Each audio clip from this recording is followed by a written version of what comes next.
All right, family, thank you for tuning in to WDRB Media, the voice of the community. Welcome to Commitments Radio, the show that provides hope, healing, and help for relationships. We are building stronger and healthier relationships, one conversation at a time. Here's my disclaimer. Opinions expressed by the host are not the opinions of the radio station, its owners, affiliates, or advertisers. Opinions expressed by guests are not at all the opinions of the host, radio station, owners, affiliates, or any advertisers of the radio station or Commitments Radio. Hey, listen, family, thank you for joining us again this week. We have a special show for you, a show that we are calling Something New. And we have a very special guest. Because we're having this show, I am going to dispatch with any sponsors or anything else and just go ahead and dive right into the show. We have with us today James McQuilla. He is the president of the Orangeburg Chamber of Commerce. Did I get that right? Orangeburg Chamber. Orangeburg County Chamber of Commerce. Orangeburg County, excuse me, Orangeburg County Chamber of Commerce. Let me tell you a little bit about James and why we have him on here.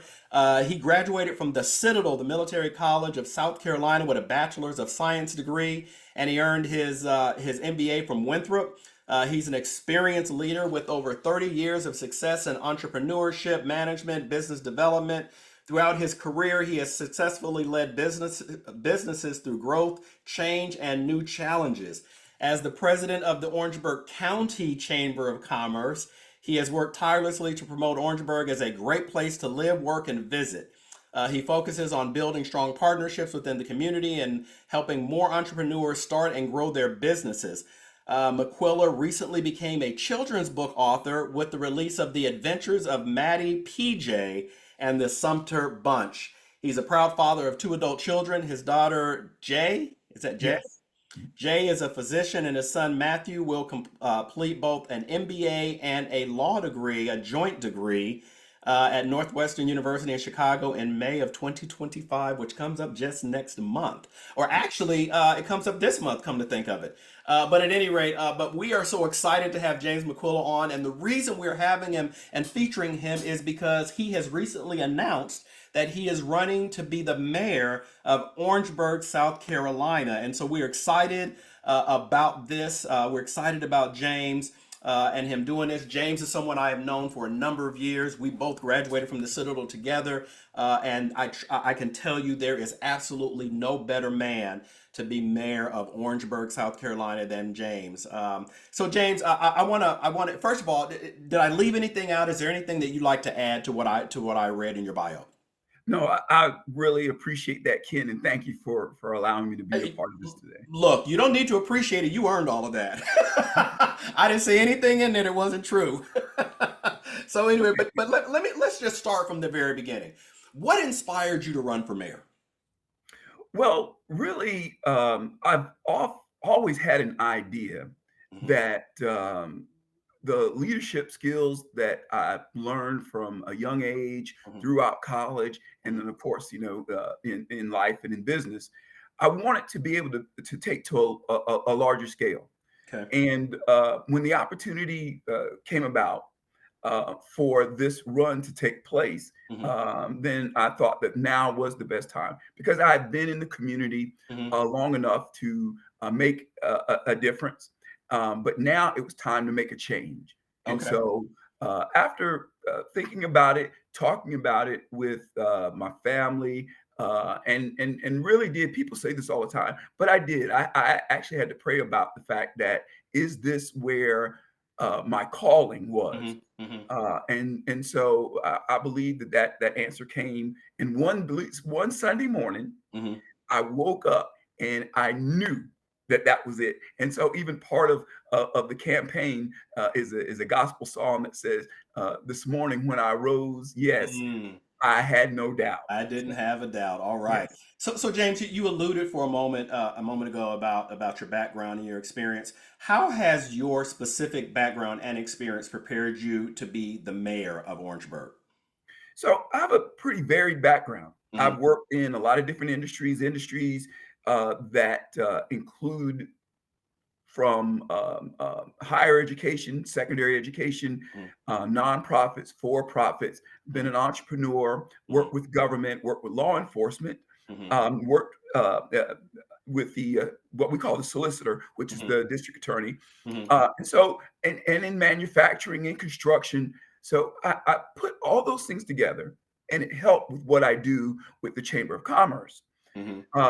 And of course, seeing that our community, the city of Orangeburg, has struggled Hmm. really for the last decade, Hmm. and seeing also that everything around us was starting to find success and Hmm. grow, Hmm. I just felt that I should at this point in time take those skills and that background and put it to its best use. Yeah.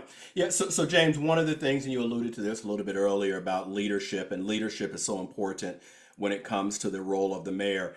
And I know that there's a lot of leadership qualities that are required, but can you just give the listeners three leadership qualities that you bring to the table that you will put to, to the use or at the disposal of Orangeburg?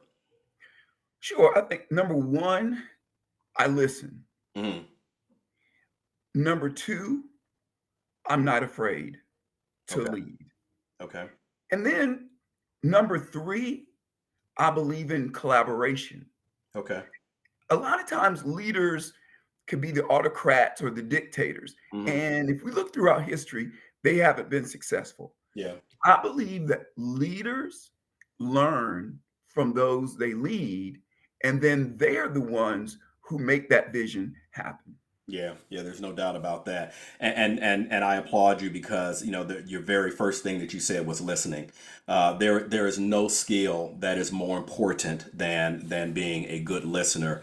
And then also being collaborative is extremely important. And then being fearless, being unafraid. And if anybody wants to call me later and ask me some off the line questions about James when we were in college, not being afraid. Trust me, he's fearless, and I got stories. But we talk about this being a political office or a political position that you're going for. How does your non-political background better position you to lead a city? So, number one, I'm not tied in to any specific ideology that controls Mm-hmm. how I make decisions and Mm-hmm. how I lead. Mm-hmm. As I mentioned earlier, I listen. Mm-hmm. And so I believe that when you're not beholden to a Mm-hmm. specific group, and of course the mayoral election is nonpartisan, Okay. okay, Mm-hmm. then you have the freedom Mm-hmm.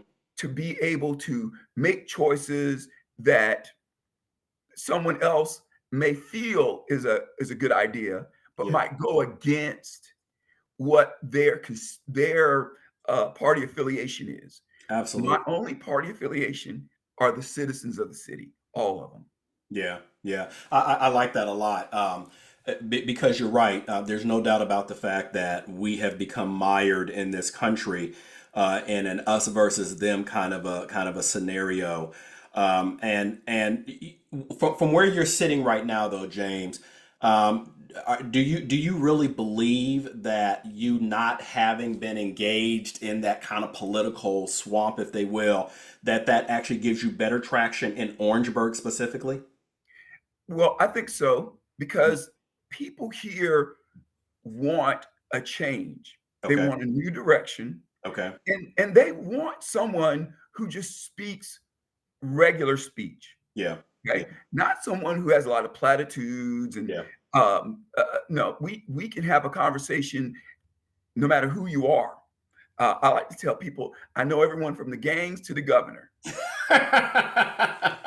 Right. Right. Okay. Okay, and that works because people feel that you're authentic, and if you are authentic, Mhm. then it goes over better. Yeah, yeah, that's really good.